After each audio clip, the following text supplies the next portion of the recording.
it's your girl, and right now I am currently in Thailand and also missing a fingernail. But in regards to my missing fingernail, that is not something I want to talk about right now. I have a different question instead. And that question to you is, what as a human do you deem as an arrestable offense? It could be something as obvious as murder or money laundering or the fact that 2D men aren't being tried hard enough to be made into 3D reality to help me escape from this life. But sometimes the law and what goes against it can be pretty ambiguous. And sometimes you hear about a case that just kind of leaves you gobsmacked. And one such case for me is a case regarding a Japanese contemporary artist and her artwork on her certain body part that left her not getting arrested just once, but twice. Twice, everybody. Now let me ask you a second question.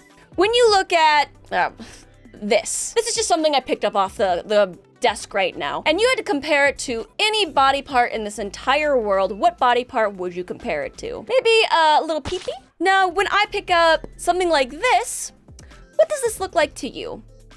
Probably nothing because it is completely censored, but it is something that I personally am drowning in all the time. It is a body part of women of the V-shaped variety. And to preface, when I'm talking about these body parts, I'm obviously talking about things that can look like them, not the actual body parts. But isn't it kind of amazing that things that aren't even close to resembling, say, a peepee, are things that we can see in everyday life? Honestly, when I see phallic-looking items, I don't even blink anymore because they are everywhere. They are in billboards, media, they are used in jokes constantly on television. Anything regarding a peepee, it's like I breathe. It is as normal as me shitting every 3 days. But before we begin, I would like to give thanks to today's sponsor, Girls Frontline 2. Exilium is a 3D strategy game that is a sequel to Girls Frontline and is available to play on mobile and PC. You take on the role of commander and lead your team of tactical dolls through contaminated zones and uncover an ongoing conspiracy. Right now, there is a new support class doll called Mekti that comes with her new elite weapon, Daydream, a high-performance assault rifle based on the G11 that is available only until April 30th. Currently, Dion is also given an outfit called Narcissus. Sharkray also has a new outfit called Swimsuit Idol, back for only a limited release until April 30th as well. Currently, there is Aphelion, a new time-limited event where you can receive generous rewards like collapse pieces, targeted access permissions, and access permissions by clearing some of the game stages and event game modes, such as one called Boundary Push, where you defeat enemies and obtain rewards through exploration or crystal collection. There is currently a new update of the Aphelion Part 2's current storyline, which will pull you in while even darker conspiracies begin to surface. So what are you waiting for? Be sure to download Girls Frontline 2 right now with the links in the description, or use the QR code that is shown on the screen. Make sure as well to follow all of the game's social media for any new updates. Thank you again to Girls Frontline 2, and now back to the video. But anything that looks like a cooch, be it flaps floating in the wind or a cantaloupe that looks a little too excited to be on TV, we are instantly, as people, kind of put off, maybe a little uncomfortable. At least in my opinion, I can be. And honestly, that is just my sudden reaction. That isn't me thinking, it is just a reaction. That is just my brain going like, oof, that's weird, that's different. And honestly, I might be the weird one. You might not see anything looking like a cooch and feel a little uncomfortable, but I am, and I also know Japan can be as well. You will never hear anybody saying manko or vagina in public. That is just something that is taboo. And admittedly, I only started thinking about how odd it is that one is fine, but the other can be perceived as a bit uncomfortable due to a case regarding a Japanese artist called Megumi Igarashi, a woman who really tried to seek to change society's views on the cooch, but ended up getting in quite a few legal troubles. And these legal troubles stem from a law that we've talked about before called the obscenity law. If you watched my previous video talking about a man who drew a hentai that got arrested because of his hentai due to obscenity laws, then you might think this case is something similar. However, this situation is completely different, and trust me, you're gonna find that out pretty quick. Now, beforehand, I just want to say Megumi goes by the pen name Roku Desko, which is a troublesome girl in translation, I guess. But she goes between her pen name and her real name quite often, so I'm just gonna call her Megumi because it's just easier to remember and easier to say. Now, Megumi was born in 1972 in Shizuoka to a family of businessmen. Growing up, Megumi has stated that living in Japan, vaginas have always been very highly stigmatized and were heavily censored, to the point that she never got to see another vagina. So she was always unsure of how they were meant to look, and in turn felt very self-conscious of the look of hers. In 1990, she left Shizuoka to attend a university in Tokyo to study philosophy. However, after graduating, she decided to work part-time as an office worker and attend a design school, but ultimately dropped out. Seemingly unsure of what to do with her life, her then boyfriend urged her to submit her drawings to a magazine,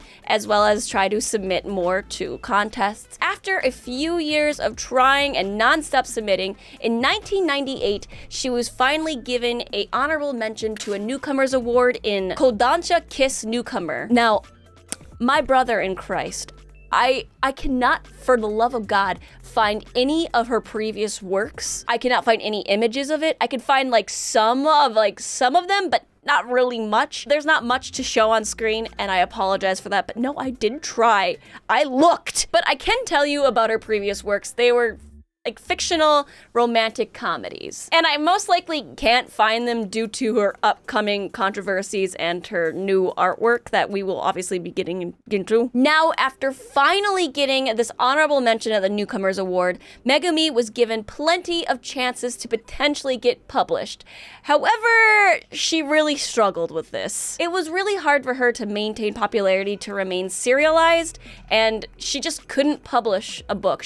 Nobody would help her. Now, at the time, manga that had a lot more writing and some images, but talked about real-life experiences, were a lot more popular. So, at the urging of publishers, Megumi was told to write more about her real-life experiences. One of which was, her trying out pachinko, even though she doesn't really like gambling, and detailing that, and her making a manga also about her cheating on her then husband with a guy she met from an online chat room called, yeah.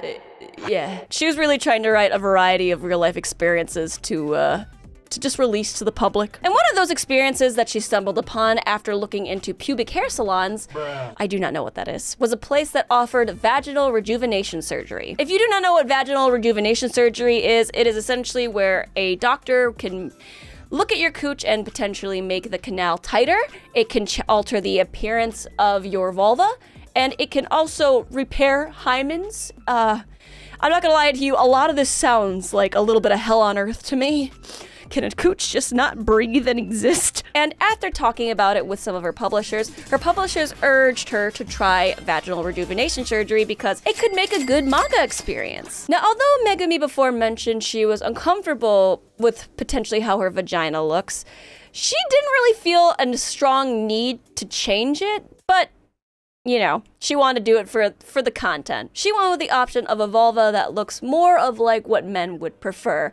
A neater one where there isn't much labia, so they cut off quite a bit of hers and just made it more presentable. After the surgery, she realized that she only chose this option because she internalized what society deemed a vagina should look like. Sort of like she had done something to herself that society doesn't wish to see, but if it has to, it should look like this, is what my interpretation of her words were. And so while thinking about this, while writing about her surgery afterwards, she decided to take a plaster cast of her vulva. As you do, it's just what girls do. While looking at the plaster cast of her vulva after it dried, she realized, honestly, a cooch, a vagina is just like any other body part. It's like your arms or your legs. It doesn't have to be, honestly, stigmatized or even sexualized. And from that point on, Megumi decided to use her plaster cast as the basis for all of her artwork. And she really took off. She began to be able to hold art exhibitions in Ginza, one of the most wealthy and elegant places in Tokyo. She began to create a manga called Deco Man that became quite popular, where she was able to detail her art pieces and how she thought of them and what they mean to her, as well as her views on her body, how the surgery went. And by the way, this is the cover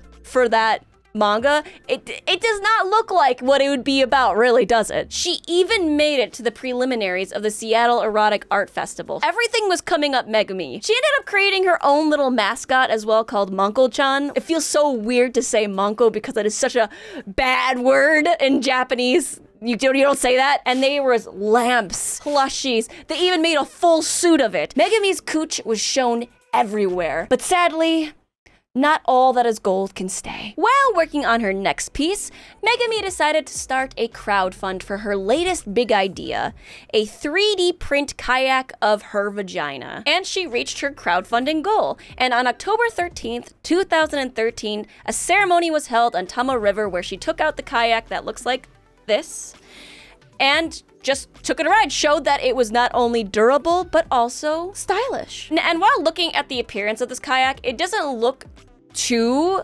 much like a cooch. Like, it clearly has an appearance of it, but it's no different to me like a Georgia O'Keeffe painting. It was a project that successfully raised over 1 million yen, which is the equivalent to about $10,000, and also garnered a lot of worldwide attention. And the Japanese government was not pleased about that. On July 14th, 2014, Megami was arrested under suspicion of distributing obscene materials by using a 3D printer to print her own genitalia and then sending updates of her project to the people who donated. Because if you've ever donated to any crowdfunding project, you know that along the way they provide updates of what's going on. At least any good crowdfunding project would do that. Now, Megami, of course, was shocked, and while handcuffing her, kept stating things like, "Why are you arresting me? It is just, what do you mean? How is my work obscene? How is this legal? What's happening right now?" But without giving much else information, she was whisked away to a Japanese detention center. Now, initially, the police and Megumi as well both thought that she wouldn't be there long. She'd probably pay a small fine and then just get out of there within that day. However, Megami found that along with paying a fine,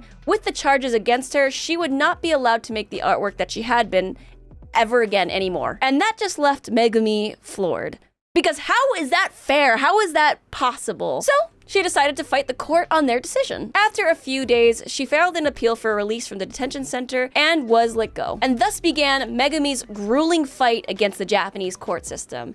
However, on the bright side, she was not alone. Within a day of her arrest, 15,000 people signed a petition for her to be released. Within a day, my guys, 15,000 people. People within the Japanese media kept advocating for her, wondering how the hell she got arrested in the first place. The band Waterboys even made a song dedicated to her. But the number one thing that shocked me the most was how worldwide this case was. I heard about this case while watching The Daily Show with Jon Stewart, who said, and quote, "We may have problems, but at least we aren't arresting artists for 3D printing their vaginas." Megami also during this time released a mini manga memoir regarding her time in the detention center, also her thoughts on the process of her arrest, while also using her titular character Manko-chan. She mentioned in her manga that she was shocked as well how widely covered this case was. When she was put into the police car, she said that she could see television stations recording her car as well as people taking a bunch of pictures. And people were even more shocked when on December 14th, 2014, Megami was arrested again. This time for distributing obscene materials with her manga Dekomon via it being displayed in a shop. And like again, let me just show you this again.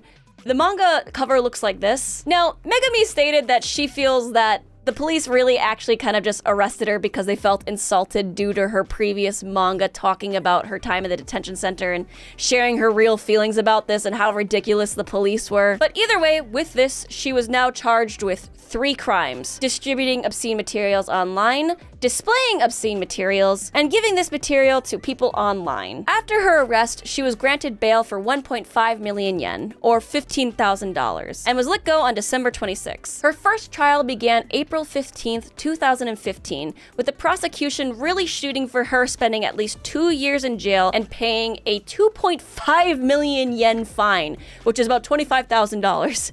But in the end, kind of lowered it to just simply her paying a fine, and the fine being of 800,000 yen, or 8K. Now, during the beginning of this trial, a variety of arguments were made, of course, one of which in defense of Megami was led by the Dean of Faculty of Liberal Arts of the infamous Sophia University, who has stated portraying genitals had plenty of artistic value in the past. So why now is this obscene? And he's right. art from the beginning of mankind in any culture has in one way, shape, or form depicted genitalia. And that is said especially so in the Japanese artwork of shunga. Numerous times throughout this trial, Megumi would take the stand and stress in her official statement that was translated and said, "I make fun, cheerful things that attempt to overturn prevailing perceptions of female genitalia. I have attempted to make things specifically for supporters of my work, but was then indicted and arrested, as you know. While I find the whole ordeal absurd, it is precisely because of my arrest that so many more people have been able to think more seriously about the perception of female genitals and their right to freedom of expression, which is ultimately a good thing. And yet, I have absolutely no idea what makes the three pieces for which I've been indicted crimes of obscenity, why other works haven't been deemed obscene. It has become impossible to establish a standard of so-called obscenity, and this case will shut down any opportunity I may have in the future to create other similar work. People fought and fought with Megumi to fight against the seemingly vague obscenity laws, but however, sadly in the end, Megumi was found guilty. But luckily of only one charge, and that was of obscene materials being distributed online to her supporters via her crowdfunding. She was sentenced to pay 400,000 yen, aka $4,000, but most importantly to Megumi, was allowed to still create the artwork that she had been. And a lot happened to Megumi after that. She was able to hold so many more art exhibitions all over Tokyo of the artwork that was previously, obscene. The entire world was able to look at her case now. There are hundreds of foreign articles about this, and, the entire world can see her cooch now. That's kind of a flex. She ended up marrying the guy that made a song about her case, and they ended up having a child. He loved her cooch so much before he even got to have it. And they even ended up making an online gallery of all of Megumi's artwork. You just use this QR code, I'll link it in the description, and you can go to an interactive online gallery of all of her works. It is actually quite fun. You are put into this gallery as Manko-chan, and they have people in the gallery that you can go and talk to and ask questions. And some of these people are just other people visiting the gallery, NPCs. And then the other ones are also just avatars of other contemporary Japanese artists. It was fun looking at the vaginas and just talking with all my peeps in the vagina art gallery. Right now, Megumi has been featured in plenty of documentaries, one of which is #FemalePleasure. Even somewhat recently, there are foreign articles being written in support of her, one such being The Guardian, and her artwork is still being celebrated even now. However, right now she seems more content in drawing a little bit of manga and raising her son. She posts often on Instagram drawings of her everyday life, some funny instances of just being a mom, and honestly, good for her.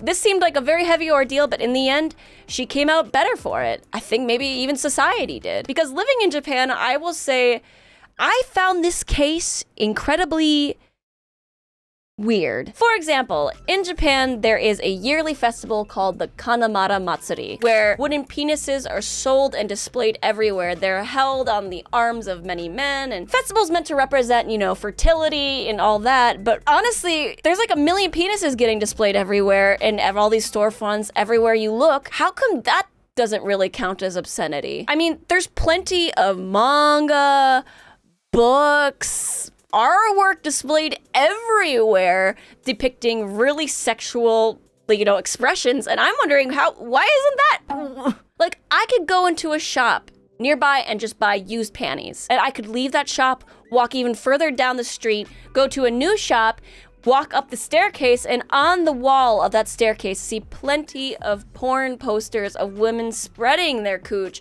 all the way to see uncensored, just to, advertise porn. Cases like these fascinate me because I do not understand them. The arguments made for obscenity cases can be so easily dismissed just by walking around Tokyo. So I do not know who enforces these. I do not know, who's pushing these along, because I am no lawyer and I am no politician. I am just your typical little white girl living it up in Japan. But the fear of not knowing what or what doesn't draw the line is a fear I can definitely understand and empathize with. Thank you guys again for watching this video. Please remember to like, comment, and subscribe. If you would like to show Megumi support, I'll also be linking Megumi's socials in my description. I am really curious to know what your guys' thoughts on all of this is, And yeah, honestly, I'll see you guys in the next one. Thank you again as well to Girls Frontline 2 for the sponsor, and Johnny!